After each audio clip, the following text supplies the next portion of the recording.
Abusia mama ma wo akwaba na me na wase sa breni abribia no ode emergency Ghana TV e de aya wo number 1 channel na abreni abribia no wo hye na wutie dwumadie yi na enenso ebre aso ti e de dwumadie ababeku ya ponso ne de ba ebedan wo na enenso story no efa erabe bia yade bo no eto honum na onuabe ma befa ne kokotena ne nchen na sika kakra erabe yi etietia e de egu honum no onuabe ma ne bo modin ayi ne kakra Neno ene rabe ho to no hu se sei na akoso na ofro nua be me na obisa no be me ye meka ne enti a o se oni ho hwe eno ene rabe etu anamon abafidiem ha se ya o sre abrewagan ne mpenifo se omomo ano na omfre ni nua be ma no no musa no sempo so de ye bibia onka emu nokra emfa nkyere ne se ne be ya obehu kwan obefa so na afei so betua ma na ohu kwan obefa so a obetua sika ne kakra na afei asundwe ababeto muntem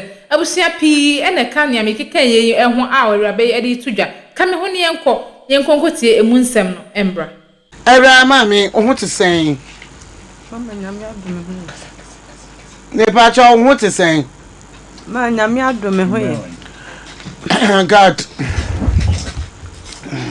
me pa cha wudi ne di sen ma efe me membi mpa cha ofri na bai me fi fade ne bai fade he yeah okay me so ya ka sa de ma me wan ma yo mpa cha bi di asam na si ma bachu edi kan me da etie fase me to su mi me ko ha mbebre pa cha voice no encheche ho me ba no kasa flow e ba cha encheche ho flow kasa na mami why they said ye asabato no aba na obeka kire wo mami flow yanko ma de edi kan me da etie fase god de to su mi nso asema mba beka ho asem no nam se me ba jim hiska ntin me ho kire me pa na mintimi nya adwuma enipa bebre na boa me aboaje enipa bebre awonye enipa bebre na aboa me pa kanya sa nkamenti ase me ma me so aboa me bi efi so o ma aboa me kakra e kan sa mama asem nyina ne se me yare anajo me nkwanso na meti ti ade chie no still na me hu enkum yie ana me frɛ me bra se me yare so be fam de me call ne hono so ye no de me call store dem e hono ye no office ya wotena ho nti de me call na me se mama e ho de minti na ho beginning so na me sika da bank ama wone me akoyi sika ni bi wo bank hono ama sika ni bi e wo me ho a na me de hwe ho nti e san ye no na oye na ade so o ma me na betena store dem hono na me store dem ho de minti na ho ma me ho na me ho basa mi trase me hene to se mi je mo hwe nye yi ti yetete to sa da na me so fan so afi me ni ba mo so ma me hu sika nyina kodi ne hono ti mi na se bra on fa mi sika ma me sika da account me nem mi so mi enu na wa hasi on fa mi sika ma me ti na se bufo mu no na o de pam mi free ba bia me wono ana me call me ba me ma me hono e fade no so na ni fie na me tim wo hono e hono ma me wo ana me ti hono eti scan ya ka ho asem aba me ma me mo na ka me hu asem o pese o kire on ka hwe ma me hu me so me yare ene na ma me de ba asem am beda mo ne metie de wo me de wo na num asem o be ka metie okay no fa mi sika ma me on fa usika ma me unu ya na friend is en so fujo Achai. Me pa cho yare be na yare. Mama na mitrasi ye me hene. Na mitrasi ye den. Ye me hene. E na afi de be bi. Afi me hu na mi asibibi na. Hi, look at my face. Shebenim. Boko. Me pa chai. Pa cho boko. Pa chai. Yare be e na na yare me pese o kan yare kro no. Yare be na utrasi ye o hene no me pese meti. Me pese meti utrasi ye o hene. Shebenim. Me pese meti utrasi ye o hene. Yare be na yare. Mama na miti de e o masun. Good. Because mommy Yeah, you were hand more at Tihanum, I dear be anywhere the banner will come. Be sure when you say I know. I don't know and I know what you are talking about. What take the day I was soon.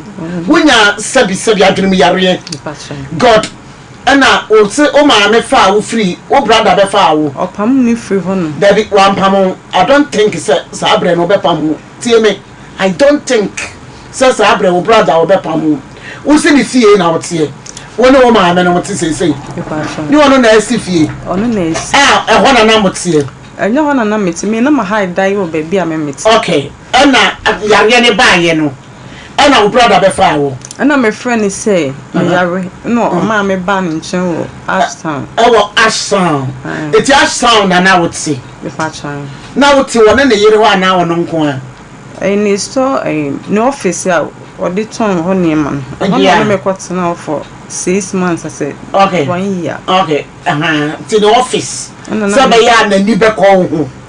Now, oh, wow, no.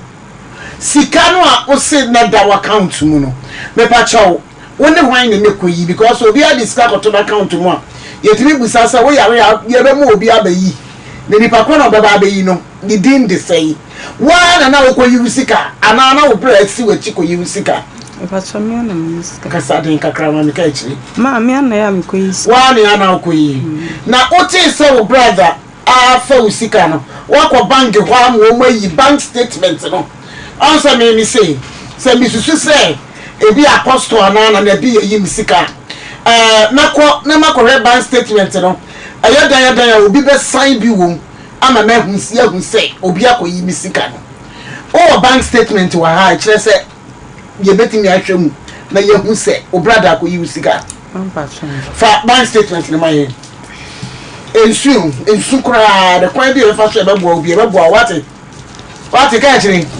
man bi e be bo a pa your bank statement no e wa ha ye be share bank statement ne say sabi ono anka sa ne brother I don't think say the brother no aye ne bone sa na mi hu no ai sa na me so me tene wo masum say me nyan share bank statement ni mu ai atitepa I don't think say bank statement no abro ba kono de amono eno adua ya de eno wakoje ya that ya person yes so wo brother na timi afri wachi akwa yi usika ene ya ye be ko brother ho man bi ene ya ye be ko brother ho man bi still bra kabra ne be ka segun man good ka chire wo ya de ka chire kasa no wo dete na yensu ka chire kasa no wodete baby mama on take kasa ni bi mu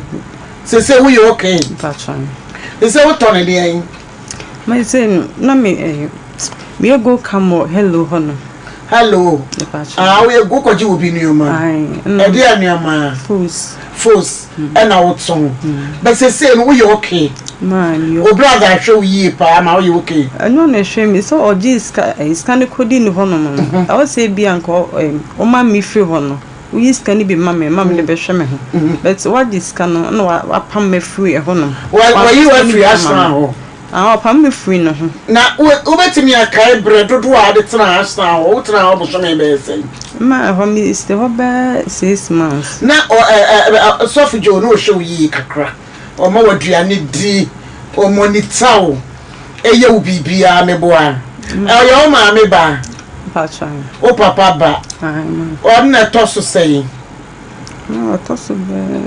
7 na wonu an mo aka we ma obi atene baby obi ate o ma me wo ho patron ba oni ho sese okọ baby me friend na me nyano o frɛ wo ma me a wonya no patron o wo ma me number patron ya ye beje wo ma me number wate patron me no say no so you okay sa na say mete so you okay as say we ye adwuma ba na sika no ye dodo say na da account no mu patron na ma sa de mami patron na me de 62,000 660 20 62 million 62,000 620 600, yeah, 62,000. If I say old currency, 620 million. Yeah, 620, yeah. This is the 2,000. And back on Sunday, 40,000. 40,000. And that account. Sabe na ya jama me. I'm was na metal chemicals. Now we turn chemicals. Ewa he. Zoo hona. Zoo. Okay. Okay. Oh yes, adwuma ni fie be say. Me starting in 2013. Okay, but I don't fa people na apostle. Na apostle emom ne ho body ehiem emma me yede bato TV ne so ama edom ahye. Na the apostle hwemu mami se obi akosan krata ani bia na yehunu.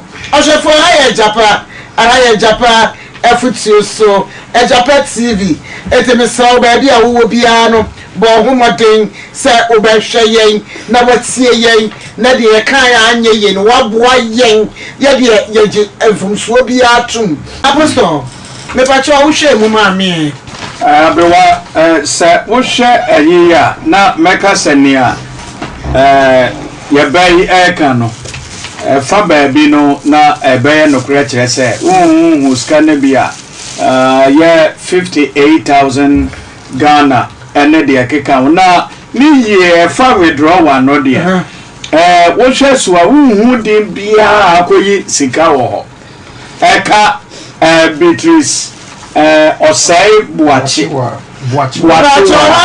Beatrice osai buachi wa we didn't do Beatrice osai buachi wa eti anona ehu ewo so se eya de a okoyi sikasa ede ababeduru date here 22nd of July year 2025 yai 22nd July yeah 2025 sanity okay was starting in Itambe sika was starting here the first one no every near baby atete no ye 2020 beba cho wo yare ne ba da ben number 2020 ni mu na ode pam me ho na yare ni starting 2020 no pam wo na uko no ho da ben ba cho na 2020 ni mu no na nye kese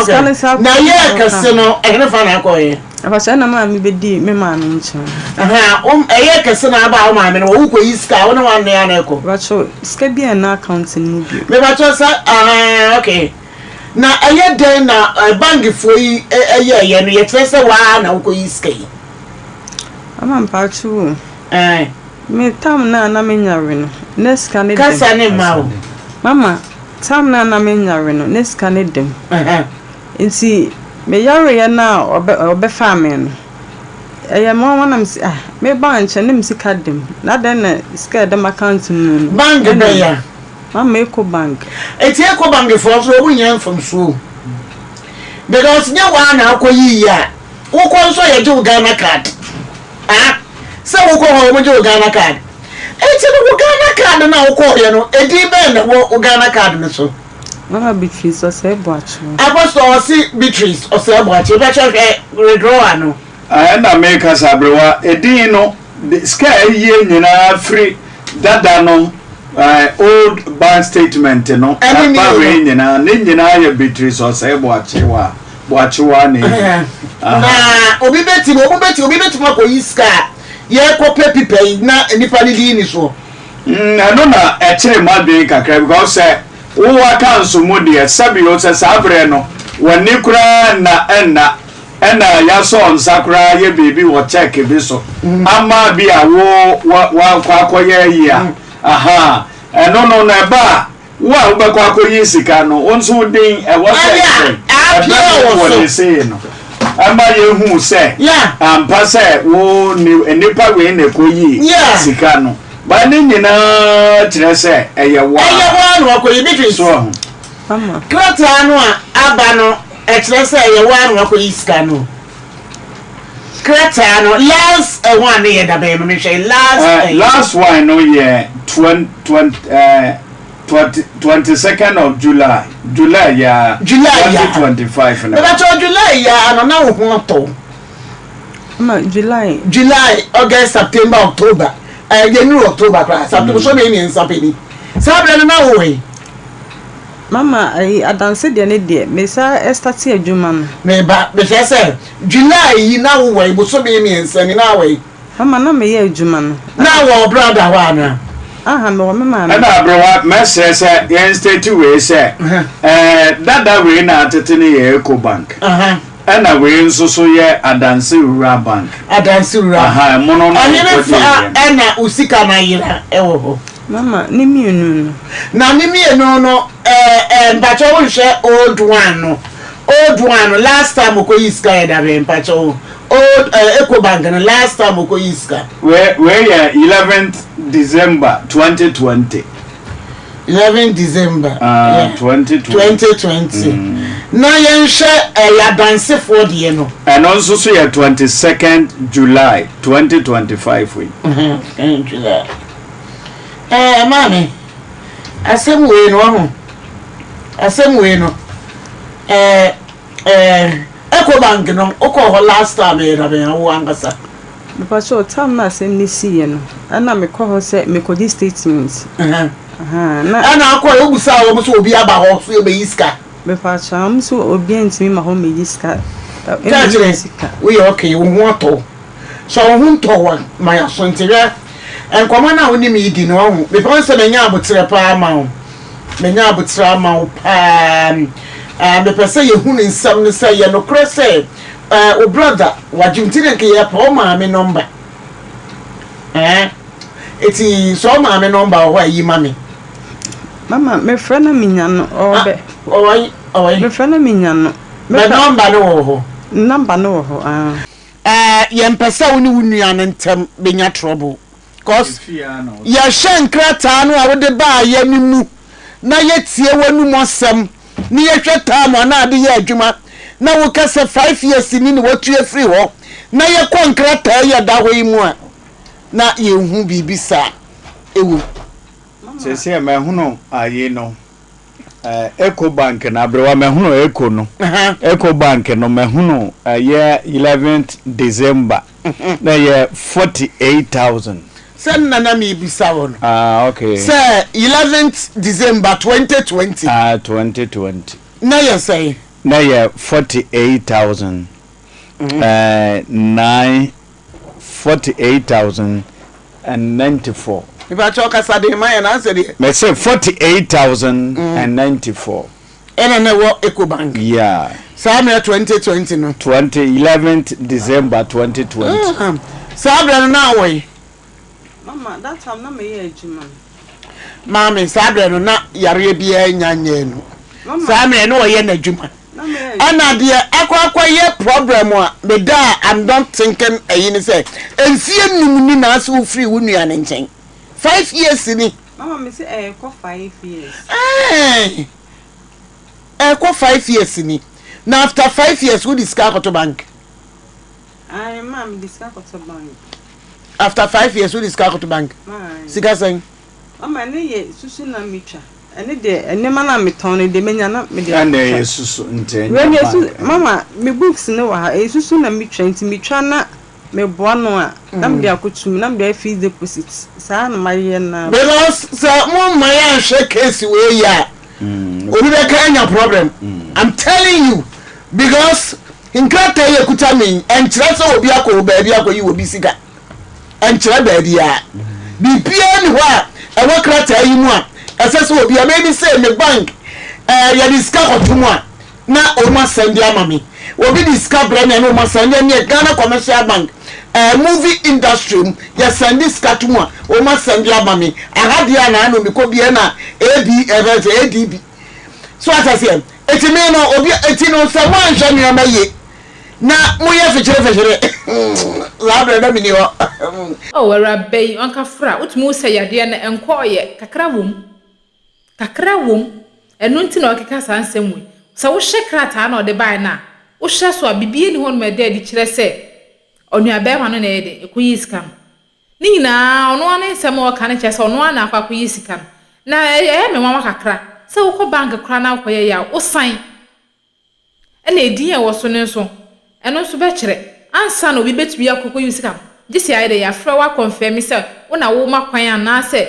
ye be ye hwehwemu ansa na amobia yusika intesi den no nua be me koko etumi koko yi araba ne sika simple sa bra ye ono nyawe etumi nya possible sa gisi check kran se e de ya confirm ansa na ye yiska ne de amani pa kro enti sasem we de utumu se araba no eye na yade na ema ne keka sansem nti onua be ma na ema ne mma ne ha no onfa ne se ye normal yade na ha ne nua ba ne sa no nto na adwim one ne ntina asundwe mu na bibia ntimi nto na akwa abusua me de besia se na akosua adepa ene medin aha enso da so aye emergency Ghana TV like video no na share na fe fans abo adoma ne so na nje konkran na drop a comment no e wo comment section ho na bibia ntimi nto na akwa mu abusua asamanti me nke bi ma makram. Have you ever tried to buy something online only to get scammed, or have the seller waste your time? Or maybe you're a seller who spends hours preparing an order only for the buyer to cancel last minute? We get it. That's why we created Copland, a simple, secured marketplace designed to protect both buyers and sellers. Copland is here to end their frustrations with a reliable solution.